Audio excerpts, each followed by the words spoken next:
Xavier Thomas has just been a model of inconsistency since his sophomore season. A lot of that was out of his control.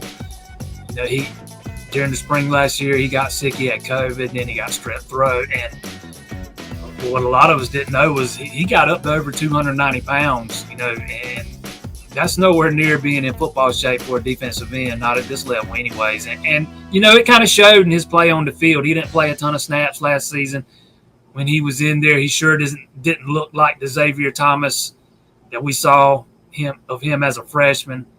Even in 2019, when Clemson was playing more of a three-man front, which really doesn't suit his skill set, he looked like a much better football player than what we saw last year.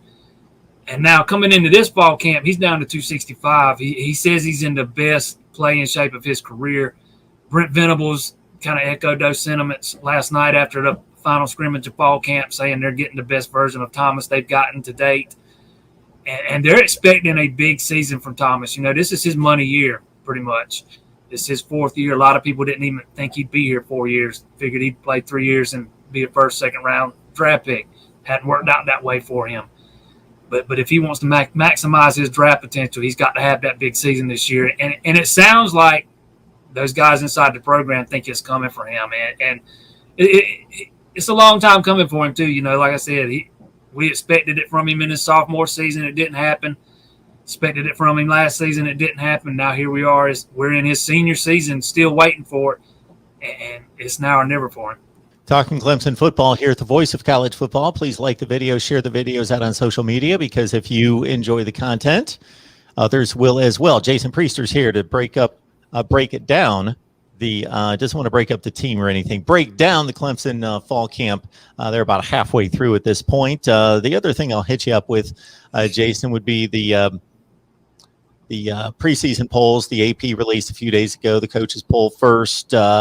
I did several videos just looking at poll history in the last 2 decades, considering wherever that particular team was ranked preseason. For Clemson, this has been a program that you can go back to the late 70s when they really emerged under Danny Ford. And, most of those preseason rankings, they would either be unranked, but most of the time 15 to 20 range. And that's about where they would land. And there were a lot of seasons like that. Of course, there were ups and downs, but that was pretty standard. Now, even into the 2000s, up until Dabo kicking things into gear, of course, he had the 6-win season to get things started. Then once they emerged and broke through for that national championship game in 2015 as a non-top 10 preseason team, this is pretty much run of the mill now. 2016, let's see, through 21, you're talking 6 consecutive top 5 AP and coaches poll rankings preseason, and then they land in the same spot, somewhere in that top 3 or 4. Yeah, I think this is the 57th consecutive week they've been ranked in the top 5 of the AP. I think that's the second longest streak in the history of the poll, behind Alabama. I can't remember what theirs was. I tried to look it up right fast, but I couldn't find it. But as far as active top 5 streaks, Alabama's second to Clemson with 18. It's kind of become the norm here of late. And a lot of these, I'm pushing 50 years old. I've been a Clemson fan all my life. And a lot of these younger fans, they don't remember those days, what it was like, to be sitting in those stands and take one gut punch after the other, or they don't remember the, 9-4 seasons or 8-4 seasons or whatever it was, or the 7-5, 6-5 seasons, and being happy with just beating South Carolina at the end of the season. And sometimes even that wasn't a given. This is kind of uncharted territories for this Clemson program, something that, quite honestly, I never thought that I would even live to see. I never expected Clemson to have this kind of success in football. I had just resigned myself to the fact that the program is what it was, and I was just going to have to live with those gut punches. I'll never forget sitting in the stands in 2015 when Wayne Gallman ran that touchdown in late to put the game away against Florida State. And, it just felt like 30 years of frustration and disappointment just lifts off your shoulders. I remember my daughter looking at me as she said, "Daddy, are you fixing to cry?"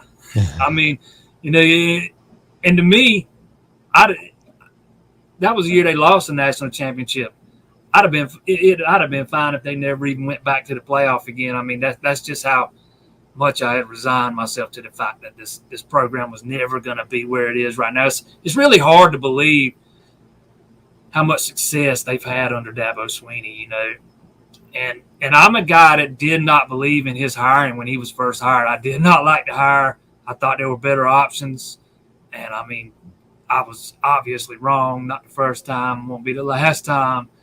But it's just amazing what he's been able to do. And I'm still amazed sometimes when I drive through campus at how much it's changed. And sometimes how much it changes just from one season to the next, because there's stuff always getting built. New buildings always going up. And it's all due to, most of it's all due to this success they're having on the football field. It's just really something that's hard to put into words. And the success is supposed to continue. There's really no reason to not think that it won't, as owner of the ACC and a college football playoff team. But as we know, they want more. They want to get back to the very, very tip-top last reached in 2018. So they're going to clean up some of these issues, or hope that they do, and, of course, face those Georgia Bulldogs in week 1. Jason, appreciate you stopping by again. It's Jason Priester, All Clemson SI. So it's allclemson.com, right there with all the Clemson football coverage from fall camp. Appreciate it, Jason. Anytime, Mark. Appreciate you having me on.